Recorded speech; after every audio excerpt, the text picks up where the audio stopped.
Ça ne changera rien.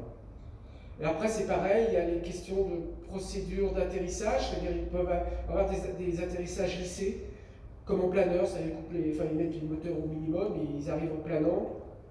Donc, tout ça, et à la fin, s'ils n'arrivent pas à faire tout ça, ben, ils autorisent le fait de pouvoir arrêter, de ne pas avoir de couvre-feu, etc. Donc nous, c'est pareil. Moi, je fais le parallèle avec ce qui s'est passé pour le PEB, le plan d'exposition au bruit. À Villeneuve-le-Roi, toute la ville est soumise au plan d'exposition au bruit. Donc, comme je vous ai dit, jusqu'il y a 5-6 ans, on n'avait pas le droit de construire de logements, d'habitation, dans ce PEB, dans la zone C du PEB. Il y a 3 zones, la zone A, B et C. La C, c'est la plus éloignée, la A, c'est celle qui est la plus proche des pistes. En zone C, on n'avait pas le droit de construire et d'augmenter la population de la ville. Et on a un député qui s'appelle M. Gonzalez, qui est aussi maire de Villeneuve-le-Roi, qui à l'époque était député, et en 2 heures, il a fait un amendement à cette loi. Conseiller régional. Et actuellement, il est conseiller régional.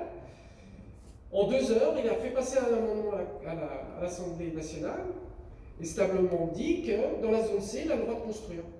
Donc maintenant, là on vient de faire le PLU, avec la zone C, c'est 3500 habitations de plus, logements de plus, dans Villeneuve-le-Roi. 3500 habitations, c'est 7000 habitants. Après, en gros, je ne sais pas combien c'est maintenant, c'est environ 7000 habitants. La ville fait 20 000 habitants. Vous voyez un peu le changement. Et en plus, pour assurer les choses, il a joué aussi sur les règlements, sur la loi SRU. Il a profité du fait qu'on était en zone de bruit pour dire que c'est pas normal qu'on soit en zone de bruit. La loi SRU, je rappelle, c'est 25% de logement social sur une ville. Donc il a dit, vous vous rendez compte, logement social sur une ville, on est une ville impactée par le bruit, c'est pas possible, c'est inadmissible de mettre des gens pauvres dans une zone de bruit. Il est plus astreint en 25%. Donc maintenant, il met des gens riches sous les avions. C'est bien, voilà. On partage. Donc comme quoi, ce qui nous fait peur, nous, c'est de dire c'est tellement facile de changer une loi, c'est tellement simple. Il y a tout ce qu'ils font au niveau européen, et en plus ils pourront dire c'est pas de notre faute, c'est l'Europe. Et nous, ce qui nous fait peur, c'est une privatisation. On connaît la puissance des groupes comme Vinci, de dire bon, on va changer, on va commencer par atténuer, on va faire un peu moins. Tout à l'heure, on parlait de. On reviendra après, j'arrête. Voilà, excusez-moi. Je vais rajouter quelque chose. Un mouvement. J'allais te donner la parole. Ouais. Tu vois, je l'ai prise en plus. Comme ça, comment dire, un mouvement, parce qu'on parle de mouvement. Un mouvement, c'est soit un atterrissage, soit un décollage. Enfin, vous l'avez vu, c'est dans l'autre sens. Voilà, donc 250 mouvements. Orly Sud, avant les travaux de la jonction, avait une capacité de 400 000 mouvements. Donc déjà, c'était bloqué à 250 000. Donc imaginez, quand Vinci va arriver. Ouais, enfin, moi j'avais 250. Ah, bon, les créneaux, bref, ok. Donc, de toute façon. Ça fait beaucoup d'avions. Oui, surtout les créneaux, c'est pas aéroport de Paris, c'est. Enfin bon. Comment dire, donc ça fait de toute façon que ce soit 200, 250 000, c'est énorme, et le risque c'est évidemment que ce plafond il saute, puisque les aérogares, avant les travaux à Orly, les travaux de jonction, avaient la capacité d'aller déjà jusqu'à 400. Donc on peut penser que cette capacité, elle est augmentée. Donc on est, on va dire, à la moitié du nombre d'atterrissages ou de décollages possibles. Bon, ça c'est une première chose. Deuxième chose, alors l'idée c'est pas qu'on se parte de là et qu'on se tire une balle tous dans la tête, hein, mais il y a juste que 5 ou 6 aéroports en Europe où il y a le couvre-feu. Et encore dans ces 6 aéroports, il y a du fret la nuit. Donc à votre avis, si on tire les choses sur, j'ai plus 500 aéroports, je ne sais plus combien il y a en Europe, mais c'est assez énorme, à votre avis, si les choses doivent évoluer, ça sera dans quel sens? Voilà. Donc en fait, il a raison. Une loi, ça se défait, ça se refait. C'est comme le statut du personnel dans une entreprise, hein, ça saute en 2 minutes. Par contre, moi, je trouve que c'est irresponsable de la part des maires, après ça, c'est mon avis à moi, que d'aller mettre des gens dans des zones où déjà c'était catastrophique, quoi. Donc quelque part, c'est eux qui portent une grosse responsabilité, encore plus que l'aéroport, parce qu'ils savent que c'est le bordel. Ils savent que c'est le bruit. Toi, tu parles de vortex, et qu'est-ce qu'il faut? Il faut passer un truc vite fait pour pouvoir construire. Ah, je veux dire, c'est criminel, hein. Que ce soit des pauvres, des riches, c'est des criminels. Moi, je suis né à Villeneuve-Saint-Georges, d'accord? Donc, je peux le dire. J'ai habité Cité Célé à Villeneuve-Saint-Georges. Je les ai vécus, les avions, hein, pendant 15 ans. Donc, je vois ce que c'est tout à fait.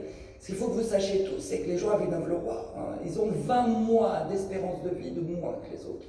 Voilà. 20 mois d'espérance de vie à cause de la pollution de l'aéroport. Pollution de l'aéroport, on parle des riverains, on parle des gens autour. Il ne faut pas qu'on oublie les 3000 et quelques salariés qui sont sur la plateforme, voire si on prend tout autour, Rungis et tout le reste, c'est énorme.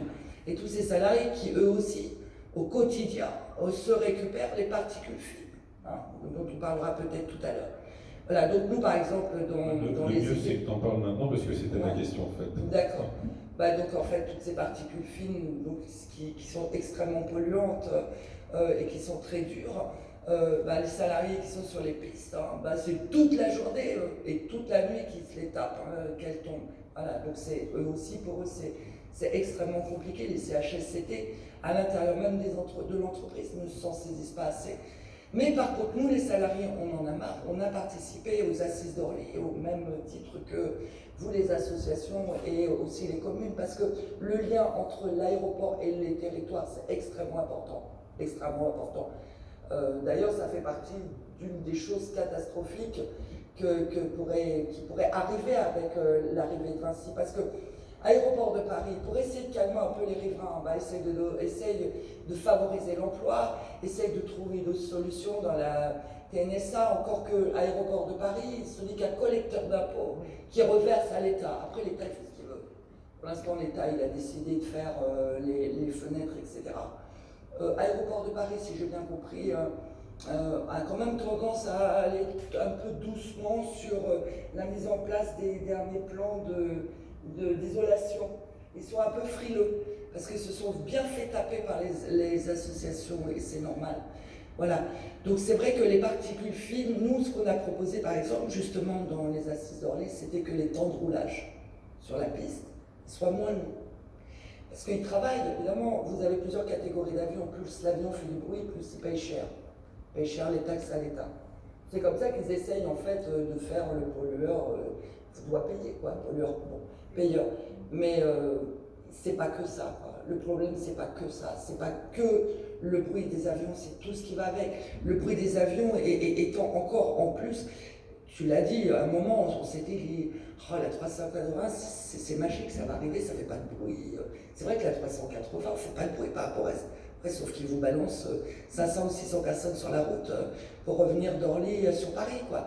Donc arrive à un moment, on trouve des solutions avec des avions, mais après c'est pour remettre du bruit sur les routes. C'est pour ça que le maillage, c'est pour ça que toutes ces décisions par rapport au transport ne plus être prises par l'État, mais être prises par des sociétés privées, il n'y a plus toutes ces réflexions par rapport à tout ça. Voilà. Donc le temps de roulage, c'est aussi une de nos bases, nous les salariés. Donc en fait, plus de survol, plus de particules fines, plus de pollution pour les salariés, mais aussi pour les habitants, les riverains. On va revenir un peu plus sur la privatisation elle-même. Il y a quelques temps, alors ça sort un peu de ce qu'on avait discuté, mais on en avait parlé au téléphone. Il y a cet enjeu de privatisation qui est là, mais à un moment donné, les départements, les collectivités territoriales s'étaient positionnées on s'était avancé en tout cas pour prendre des participations ADP. Je pense au département du Val-de-Marne, des Hauts-de-Seine, de l'Essonne, de mémoire. Il y avait la région également qui s'était positionnée.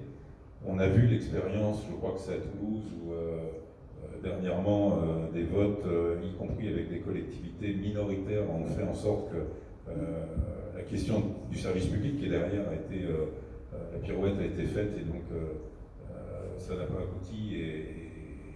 Et donc, ma question, c'est, vous salariés, une prise de participation des collectivités territoriales, donc c'est-à-dire racheter, ça c'est un avis personnel que je ne devrais pas, mais quand même je vais le dire, parce que ça m'a interpellé, qu'une collectivité ou plusieurs collectivités territoriales prennent des parts dans une entreprise qui est quelque part déjà publique peut poser souci. Mais derrière, dans la gestion, voilà, qu'est-ce que vous en pensez au regard des expériences des autres aéroports où ça s'est produit?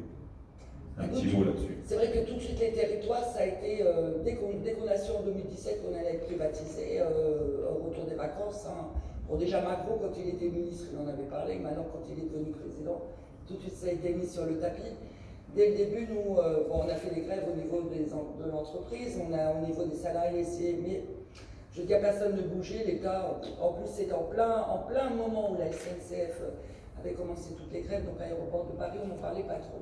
Donc on s'est dit, on va pas continuer comme ça, on va tout de suite aller saisir les territoires, parce que justement ce lien entre l'aéroport et les territoires, déjà l'aéroport d'Orly, moi je parle de l'aéroport d'Orly, il est déjà dans toute l'enfance de la plupart des gens. Ah ouais, ça va être court alors. Donc on va pas faire l'enfance. On va pas parler de la terrasse au deuxième étage, mais au troisième étage. Les gens y tiennent à l'aéroport d'Orly par rapport à l'aéroport de Roissy. Parce que voilà, c'est attaché. Donc, par rapport à l'aéroport,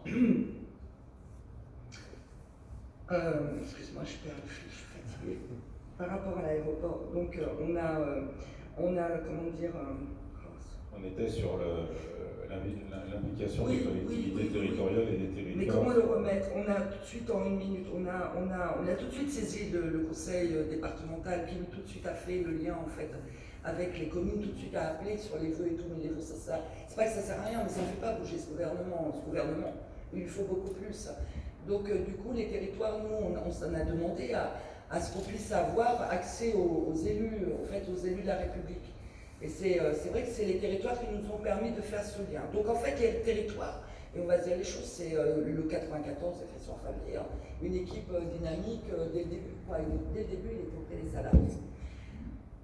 Ils se sont mis à penser qu'effectivement, on pourrait penser que les conseils généraux départementaux, le conseil régional rachètent ou prennent une part dans le capital, histoire un peu d'enquiquiner un petit peu tout ce qui est en train de se faire entre les amis. C'est-à-dire, en gros, c'est 11 milliards, et ça serait peut-être pas mal. Et d'ailleurs, il y a eu un tract qui était sorti et un vœu que les territoires achètent 11 milliards, une partie, on va dire, de capital, ou du moins une partie du capital, parce que 11 milliards, c'est quand même vous et moi qui allons les repayer. Hein. C'est-à-dire que quand même, on sera amené à repayer quelque chose qu'on a déjà payé par nos impôts. Construit en 46 avec nos impôts, par la sueur de tous les salariés depuis 46, si la boîte elle est comme ça, c'est aussi parce que les salariés se sont donnés. Et là, il ne faudrait pas que par le biais des impôts, on repaye l'aéroport pour racheter cet aéroport. Bon, mais il y a des salariés, il y a plein de gens qui sont d'accord. Pourquoi pas? En fait, l'idée, c'est arriver à avoir une minorité de blocage pour que les territoires aient vraiment un droit de vote dans leur conseil d'administration. Je ne sais pas quelle structure gérera ça, parce qu'on ne sait pas trop un peu ce qu'ils ont dans l'idée. Mais l'idée, c'est que les territoires aient vraiment un droit de vote et un droit de veto, si besoin en est, si justement des décisions sont prises à l'encontre des riverains. Voilà, donc cette idée, c'est notre plan B. En fait, c'était notre plan B qu'il faudra peut-être. Ça va être compliqué parce qu'avec les élections, on a quand même le Conseil général du 91 qui joue beaucoup moins de jeu. L'Essonne est beaucoup moins présent que le Val-de-Marne. Hein. Donc du coup, si les départements commencent à se détacher ou ne restent pas solidaires sur cette idée, ça sera insupportable financièrement pour quelques-uns. J'ai fait exprès ce petit détour pour qu'on sache que ça existe. Et c'est vrai que la bataille principale, ça reste de garder avec un État majoritaire. Alors, on va se prendre une dizaine de minutes pour échanger avec la salle s'il y a quelques questions ou interventions complémentaires sur ce qui vient d'être dit avant de passer à la période de conclusion, parce que du coup on a décalé un petit peu l'horaire là et on se fasse pas piéger. Donc s'il y a des questions dans la salle, c'est le moment ou jamais. Allez-y. Vous avez parlé qu'un tiers de l'ADP est déjà, j'ai l'impression, semi-privatisé au début. Ouverture du capital, oui. En fait, là, l'État n'a plus appartient ce tiers. Il y a des fonds de pension. Il y a Vinci, non pas de fonds de pension, t'as Vinci dedans. Vas-y. Parce qu'en fait, on a la chance d'avoir Fabien. Alors évidemment, quand on est allé voir les parlementaires, il nous fallait des dossiers, parce que voyons, moi je fatigue. Il nous fallait des dossiers. Et donc, justement, les 4 000 et donc, Fabien a tous ces chiffres. Bon, sur l'État, au départ, avait, quand l'ouverture du capital s'est produite, c'est-à-dire en 2005, Oui, en 2005, l'État a cédé l'équivalent d'un tiers du capital. Et au fur et à mesure, l'État a cédé, il a vendu des bijoux de famille, et actuellement, il détient un peu plus de 50% du capital. L'aéroport d'Amsterdam Schiphol, qui est une structure publique détenue par les collectivités territoriales d'Eindhoven, d'Amsterdam, il y a l'État néerlandais aussi dedans, détient 8% du capital d'Aéroport Paris. Vinci détient 8% du capital d'Aéroport Paris. Une filiale du Crédit Agricole détient 8% du capital d'Aéroport Paris. Et puis après, le restant, c'est inconnu, puisqu'il ne dépasse pas le seuil, chaque actionnaire ne dépasse pas le seuil de 1% qui est nécessaire pour se déclarer physiquement. Donc il y a déjà Vinci qui est dans le capital, mais il y a aussi un potentiel acheteur qui s'appelle Amsterdam Schiphol qui pourrait aussi se déclarer acheteur et privatiseur, mais il y a aussi Crédit Agricole qui pourrait très bien faire partie d'un consortium qui rachèterait les aéroports parisiens. Il faut bien voir que par rapport aux aéroports en région comme Lyon, Nice, Toulouse, qui ont été privatisés, avec Macron, ministre des Finances, il y a une grande différence, c'est que les aéroports parisiens, la loi de 2005 les a créés propriétaires de toutes les infrastructures, c'est-à-dire des pistes, des aérogares, des tours de contrôle et de tout le foncier qui est autour. C'est-à-dire que la loi de 2005 disait c'est un service public, et comme c'est un service public national, eh bien, la Constitution dit que ça doit être public. Mais comme l'État restait majoritaire, puisque c'était inscrit dans la loi que l'État devait rester majoritaire, il n'y avait pas de problème constitutionnel. Là, il y a un problème constitutionnel qui a été outrepassé par le Conseil d'État qui dit « Ah, c'est pas un service public national parce que c'est uniquement en région parisienne ». Ce en quoi ils se foutent la gueule. Service public national, c'est d'intérêt national. C'est pas une question d'implantation. Parce qu'après, on va dire les casernes des militaires, c'est pas d'intérêt national parce qu'elles sont localisées à un endroit géographique bien précis. Donc c'est vraiment de façon idéologique et puis pour donner le gros gâteau aux intérêts capitalistes les plus forcenés. Que ça soit Vinci ou d'autres, parce que ça peut très bien être d'autres qui rachètent ou qui rachètent en consortium. Je vais donner des exemples qui parlent, parce qu'il y a déjà des aéroports qui ont été privatisés. L'aéroport de Toulouse, il a été privatisé. Donc l'État a vendu 49% de ses parts à un actionnaire chinois qui s'appelle Casil. Donc c'est des capitalistes chinois.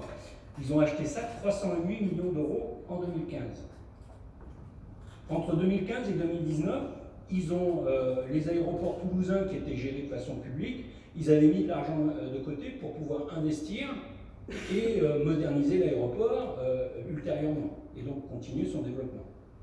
Eh bien, la première chose qu'ils ont faite, c'est qu'ils ont vidé les caisses et ils ont décidé le versement de dividendes. Donc ces actionnaires qui détiennent que 49% et l'État de 10%, il y a un pacte d'actionnaires qui a été créé, merci M. Macron, entre cet actionnaire chinois, il dit « vous en faites pas, on vous donnera à chaque fois la majorité et ça va se renouveler parce qu'on va le voir. » Et donc, entre 2015 et 2019, 30 millions d'euros de dividendes versés. C'est tout petit, hein, l'aéroport Toulouse.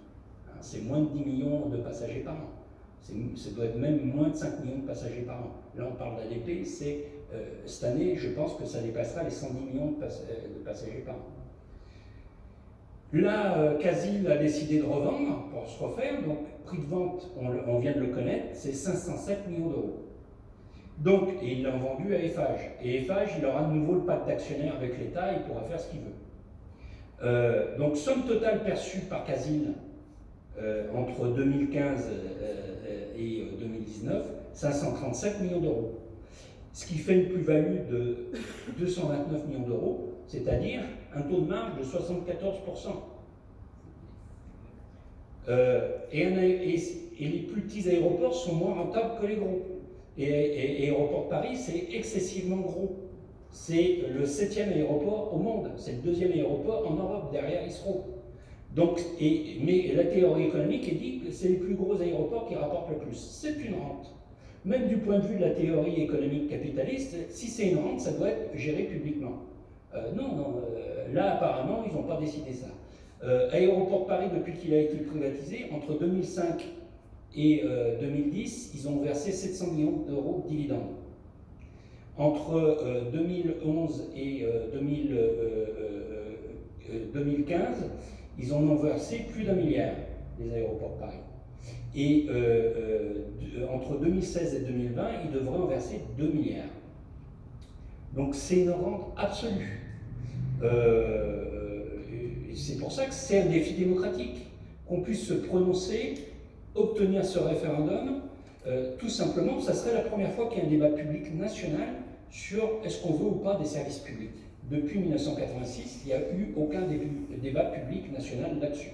Donc c'est quelque chose. L'autre élément, il y a une maîtrise démocratique à avoir. Isabelle n'en a pas parlé, mais il y a eu un travail énorme de la part de la CGT ADP qui a produit des propositions pour la maîtrise publique des aéroports. Et une maîtrise publique, c'est pas simplement ADP SA depuis 2005, c'est une entreprise privée dont l'objectif c'est de faire du profit. Et faire du profit, Vinci n'aura de cesse que de faire sauter effectivement le cap des 200 000 mouvements, de faire sauter le fait qu'à 23h, entre 23h et 6h du matin, il n'y a pas d'avion qui décolle ou atterrisse, pour pouvoir maximiser son profit. C'est un défi de maîtrise nationale. Il faut bien savoir une chose, sans les aéroports parisiens, il n'y a plus qu'une liaison directe sur 10 avec l'Amérique du Nord, par avion. Les aéroports parisiens, c'est 9 liaisons directes sur 10. Or, un pays qui, pour se développer, il a besoin de liaisons aériennes directes. Après, on va discuter de la façon de se développer et comment on se développe. Mais demandez à nos amis africains, béninois, maliens, etc., quand ils veulent aller à New York, ils sont obligés de passer par un pays tiers, par Paris, par Amsterdam, par Londres, par Francfort. Donc ils n'ont pas de maîtrise de leur avenir. Ils ne sont pas liés au reste du monde, en fait. Comme un acteur privé, il a l'objectif de la rentabilité financière, lui, il va chercher à verser le plus possible de dividendes. Et si on prend le cas de Lyon, qui a été privatisé en 2016, cette fois-ci, Vinci, qui est le privatiseur, a publié ses orientations stratégiques, et donc il prévoit qu'entre 2016 et 2020, eh bien, il aura les aéroports lyonnais auront versé 121 millions d'euros de dividendes. C'est-à-dire c'est 125% de tous les bénéfices de la période. C'est-à-dire plus que les bénéfices réalisés par l'aéroport. C'est-à-dire qu'ils sont en train d'appauvrir les aéroports lyonnais. L'autre élément, la Cour des comptes l'a très bien signalé, la première chose qu'ils font, c'est de taper sur les salariés, de supprimer de l'emploi, et pour que ce soit des salariés les plus précaires possibles, les plus sous-traitants possibles. Il y a les collègues de l'aéroport de Clermont, qui est géré par Vinci, qui sont en grève demain, on est vendredi demain. Ils disent la coupe est pleine, et ils sont en grève non seulement pour les retraites, mais ils sont en grève, ils veulent 3% d'augmentation au salaire, ils veulent des embauches, parce qu'ils sont... il y a des problèmes même de sécurité, de sûreté aéroportuaire, parce qu'ils ne sont pas assez nombreux. Donc on a plein de problèmes de ce type-là qui sont liés à un manque de maîtrise. Et alors, moi je pense que si on veut la maîtrise publique, enfin moi si je veux, c'est pas pour refaire une entreprise maîtrisée par l'État, parce que l'État a prouvé que finalement, non, c'est une entreprise publique maîtrisée par les citoyens. Maîtrisée par les citoyens, par l'ensemble des citoyens, c'est-à-dire les citoyens, il y a les représentants des salariés, mais pas que les salariés de l'entreprise il y a des syndicats, c'est les représentants des citoyens, et notamment des riverains, c'est le représentant des élus du peuple, donc des collectivités territoriales, etc., et pas selon le mode d'une entreprise privée, d'une société anonyme. Société anonyme, c'est pas la démocratie, c'est 1 euro une voix. Ça, c'est pas la démocratie. Si, c'est la démocratie que voulaient les rois, c'était ceux qui payent des impôts, seuls ceux-là peuvent voter. Non, la démocratie, c'est 1 homme, une voix. Et donc, ça veut dire ça, les entreprises publiques. Et ça veut dire aussi la mise en place d'autres critères de gestion pour l'efficacité sociale et environnementale, pour la justice économique. Pourquoi cette marge, cette rampe ne serait pas utilisée directement pour promouvoir, pour faire de l'innovation et qu'il y ait un transport aérien de moins en moins polluant par le bruit, mais aussi par les émanations de gaz, de particules fines. Et ça, c'est une maîtrise citoyenne, parce que c'est un bien commun, comme c'est écrit ici. Donc c'est un élément central. Le fait qu'on ait déjà dépassé le million de signatures, c'est pas anodin. Il n'y a pas beaucoup de pétitions qui rassemblent plus d'1 million de signatures. Sur un sujet extrêmement technique comme celui-là, et très peu populaire, c'est encore moins courant. Moi, j'ai jamais vu ça. Moi, on m'aurait dit il y a 2 ans qu'il allait avoir 1 million de signatures pour avoir un référendum sur le service public national des aéroports parisiens. J'aurais dit, tu te fous de ma gueule. On m'aurait dit il y a 2 ans, le Sénat, pour la première fois, il y a une assemblée qui a voté contre une privatisation. Le Sénat a voté contre la privatisation d'aéroports. Parce qu'il y a eu un effort de conviction de la part des salariés et des syndicalistes, hein, parce qu'il y a eu une unité syndicale et une unité des salariés contre la privatisation d'ADP. Mais si on demandait aux salariés des sous-traitants d'ADP, des sous-traitants de Air France, etc., eux, ils seraient pour, parce que finalement, il faut travailler à un statut du salarié aéroportuaire pour éviter la concurrence ou bloc. Donc c'est pour tous ces éléments-là, c'est important. Je suis même étonné qu'il y ait autant de monde qui reste tard pour écouter des choses très techniques, mais c'est quelque chose de très important. Oui, merci. Très technique, mais intéressante à compléter dans le débat. Après, c'est vrai que moi, je ne m'empêche pas quand même de faire le lien avec, même si c'est dans un tout autre domaine et sur une autre question, toujours un petit peu en tête le référendum de 2005 où on partait perdant et puis par force de conviction, on a réussi à retourner les choses. Donc l'histoire montre que quand on discute et qu'on donne la parole aux gens, on peut arriver aussi à contrecarrer certaines politiques libérales.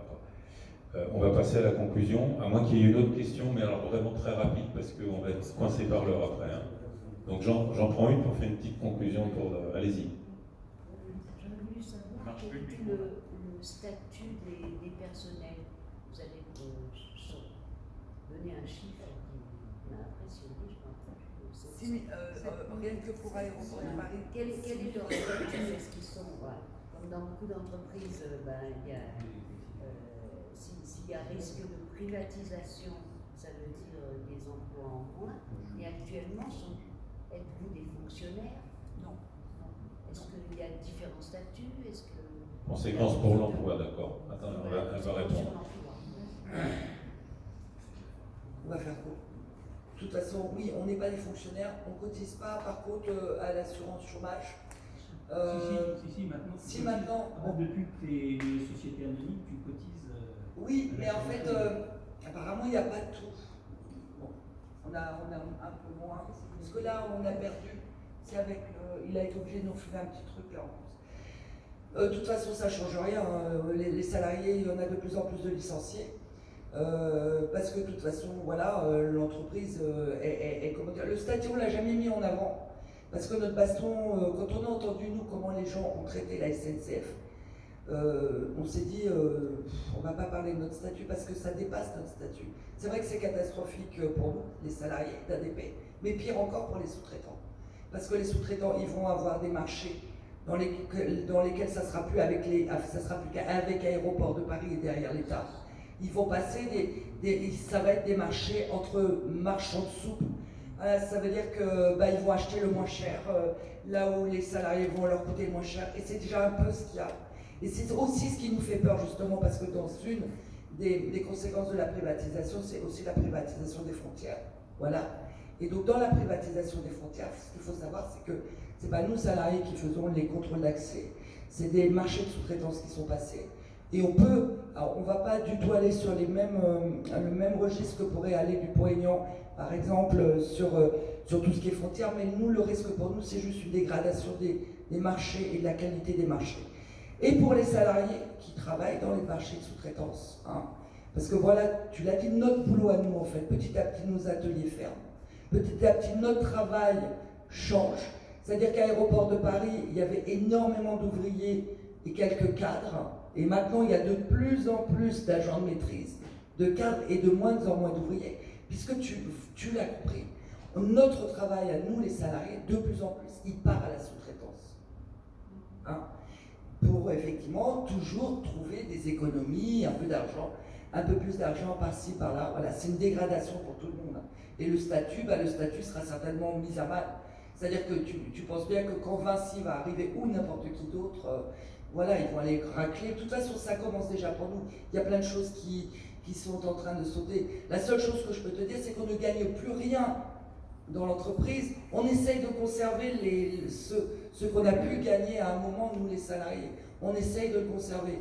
Ils sont en train de nous ouvrir un double statut, c'est-à-dire que les nouveaux entrants, ils n'ont plus les mêmes droits petit à petit que les anciens. Voilà. Et donc, en fait, c'est là où tu le sens qu'arrive à un moment, de toute façon, dans 10 ans ou dans 15 ans, tu auras les salariés rentrés à partir d'une certaine date et les autres qui sont là depuis longtemps. Puis, à ton avis, ceux qui vont coûter le plus cher par rapport aux autres. Voilà. Donc, c'est très compliqué. Air France, il y a plusieurs statuts. Ça sera la conclusion d'Isabelle. En tout cas, la privatisation, ça n'a jamais été bon pour l'emploi. Quand se finit le référendum? Le 12 mars, je crois. Vous avez une idée quand même, parce que je suis surpris quand je pars en province, ils en parlent mais très peu. Donc j'aimerais savoir, j'ai l'impression que tout se passe sur la région parisienne. Non. Excusez-moi, je vous coupe pour qu'on gagne un peu de temps, mais peut-être que Miguel reviendra un peu sur ces questions quand il va venir sur la conclusion, mais globalement, on est aussi dans un réseau de collectifs. Alors, il y a le collectif de Choisy, mais enfin, on regarde un petit peu ce qui se passe ailleurs. Et puis, il y a une carte qu'on peut consulter sur adrip. Je ne sais plus trop quoi, qui permet de voir à peu près ce qui se passe dans le paysage. Mais oui, il y a des petits villages qui ne sont pas concernés par les aéroports et qui aujourd'hui se mobilisent sur ces questions-là. Parce que je crois que ça transcende un peu la question de simplement être le voisin ou pas d'un aéroport. En fait, cette question-là, elle est plus profonde. Et elle devient plus profonde que ça parce que c'est devenu une question politique. Et ça a été dit tout à l'heure, c'est la question du service public qui est derrière. Et c'est vrai que ce qui a été évoqué, c'est de dire que ça fait longtemps qu'on ne parle plus des services publics, de la défense des services publics, à part les mots d'ordre pour quelques manifestations à certains moments. Mais la question posée telle qu'elle est posée aujourd'hui à travers la possibilité aux citoyens de s'exprimer et de donner son avis, ça s'est jamais produit. Et donc ça transcende un petit peu le simple voisinage des aéroports. Et quand on regarde cette carte, on voit très bien ce qui se passe dans certains endroits. Alors je sais plus, j'ai plus en tête le collectif, il y a une page de collectif national, je crois d'ailleurs qui est mis en place par Ruffin ou par FI, qui permet de voir un petit peu ce qui se passe dans certains collectifs de petits villages qui travaillent beaucoup. Juste pour un chiffre, Choisy est quand même pas trop mal passé, mais on va passer aux conclusions. Alors, Isabelle, ta conclusion elle est un peu faite parce qu'il faut qu'on avance, sauf si tu avais un point important. On va y important. arriver, ça va être compliqué, mais je pense que... Alors, dans l'ordre, je ne reprends pas le micro parce qu'il va tourner. Donc, après, parce que Patrice pour un petit mot rapide pour conclure, et après Miguel qui conclura la soirée. Il ne faut rien lâcher, il faut qu'on arrive maintenant à mettre une pression avec les 1 million en fait, puisque les 4,7 millions paraissent de plus en plus compliqués à obtenir, mais au moins déjà ce million, puisque dans le cadre de la réforme de la Constitution, Macron avait quand même annoncé qu'il mettrait le référendum à 1 million, donc c'est un déni de démocratie. Je pense que la retraite là en ce moment fait que les gens et toutes les manifestations par rapport à la retraite, les gens sont sur d'autres choses, mais ont de toute façon le référendum en tête, parce que de toute façon tout ça, le référendum, la retraite, c'est ni plus ni moins en fait que la même chose, c'est comment on est traité. Là, on a une chance extraordinaire, c'est une première, c'est ce qu'a dit Fabien, c'est la première fois qu'un Sénat vote contre une privatisation, la première fois qu'on remporte un RIP avec les parlementaires. Donc moi j'espère que on va arrêter dans ce déni de démocratie et que pour une fois, on va arriver à obtenir quelque chose. De toute façon, en janvier, nous, on ne va pas se laisser faire. J'ai juste une information. Le quart du référendum, il arrive sur Orly vendredi à midi. C'est un quart qui a été mis à la disposition, en fait, comment dire, Il est passé à choisir. Voilà, il est passé à Choisy, il est passé partout. Il arrive sur Orly. C'est symbolique pour Orly parce que tout ça, ça a été possible. Pourquoi? Parce qu'on a réussi à créer un front social. C'est-à-dire que c'était les salariés avec les cabinets d'expertise, puisque Projexa a toujours été auprès de nous, ne serait-ce que pour nous préparer les argumentaires, pour aller voir les sénateurs, les députés, tout ça, les élus du territoire, les élus de la République, les citoyens riverains et salariés, parce que le salarié lui-même peut être travaillé aussi dans le coin, et les gilets jaunes. Parce que les gilets jaunes, dans le 94, on a toujours été avec eux. C'est pour ça, moi, je tenais à faire un lien avec le film Je veux du soleil. C'est important. Parce qu'eux, ils le réclament, cet outil démocratique.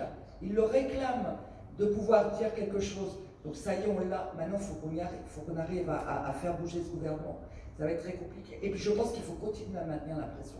Parce que les élus du 94 sont connus pour être des élus extrêmement dynamiques. Il faut maintenir la pression par rapport au couvre-feu et à la limitation du nombre de mouvements ou de créneaux. Il faut continuer à maintenir la pression. Et c'est cette pression qui fera que j'espère qu'on va arriver à trouver une solution vivable pour tout le monde.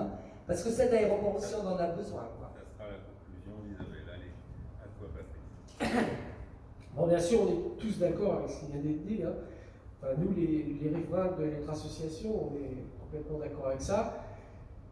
Moi, je vais juste garder la partie purement riverain. Je veux dire, ce qu'il faut faire attention avec ce référendum, c'est la disparition de toutes les compensations, je précise. C'est bien des compensations. C'est pas des aides, c'est pas des avantages, c'est une compensation à des réelles pollutions. Et comme on l'a dit, si on perd le couvre-feu, si on perd la limitation du nombre de vols, ben, les deux pistes vont être utilisées. Hein. C'est-à-dire ce que nous, on subit à Villeneuve-le-Roi, la piste qui survole Choisy, la numéro 4, au lieu d'avoir un vol tous les midis ou de temps en temps, ça va être comme la piste numéro 3. Hein.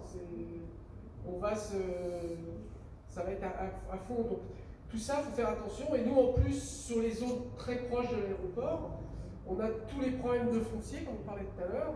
C'est tout ce foncier qui est protégé, c'est-à-dire que nous, on a des zones sous l'aéroport, dans les zones où le bruit est le plus fort, où la pollution est la plus mauvaise, et on a des jardins ouvriers où les gens veulent faire le bricolage, faire leur jardin, faire leurs légumes, etc. Donc, au niveau de la santé, je ne sais pas si c'est vraiment bon, mais bon, les gens viennent se retrouver là, il y a une vraie vie sociale dans cette zone perdue, dans ces friches. Et donc, est-ce que ça va pas disparaître parce qu'on va mettre un entrepôt, comme c'est en train de se faire sur Atismos, ils sont en train de construire des entrepôts. Il faut savoir que des entrepôts, c'est des camions, donc on tourne en rond. Voilà. Miguel, pour la conclusion. Pour reprendre un peu ce que vous disiez, on peut faire quelque chose qu'on se met en groupe, qu'on se regroupe et puis qu'on commence à s'y mettre. C'est ce qu'on a fait à Choisy. Et on a eu un certain succès parce que Choisy est très bien situé parmi les villes de plus de 20 000 électeurs. On est en deuxième position sur 251 villes. Et je pense que notre action y est pour quelque chose. Devant nous, il y a Montreuil, mais il semble que Montreuil, ça regroupe pas seulement Montreuil-sous-Bois, mais toutes les villes qui s'appellent Montreuil. Et puis après, ils regroupent ça comme ils veulent. On est peut-être premier à Choisy. Voilà. Alors maintenant, l'objectif c'était 4,7 millions. Macron, en avril 2019, avait déclaré qu'il voulait simplifier les règles du RRP et aussi abaisser le seuil à 1 million. Donc ce qu'on lui dit, c'est chiche, il serait peut-être temps de mettre les actes en accord avec les paroles et peut-être de déclencher le référendum et de demander à la population ce qu'elle veut. Si on parlait du film Les Gilets jaunes, il y a plusieurs points communs, c'est ce qu'a dit Isabelle, il y a plusieurs points communs entre la bataille contre la privatisation d'ADP, le mouvement des Gilets jaunes, la lutte contre la casse des retraites. Et moi, je retire un seul. C'est le refus d'un monde dominé par l'argent, où il y aurait des gros, des profiteurs qui se gaveraient sur le dos de 99%. Parce que la privatisation des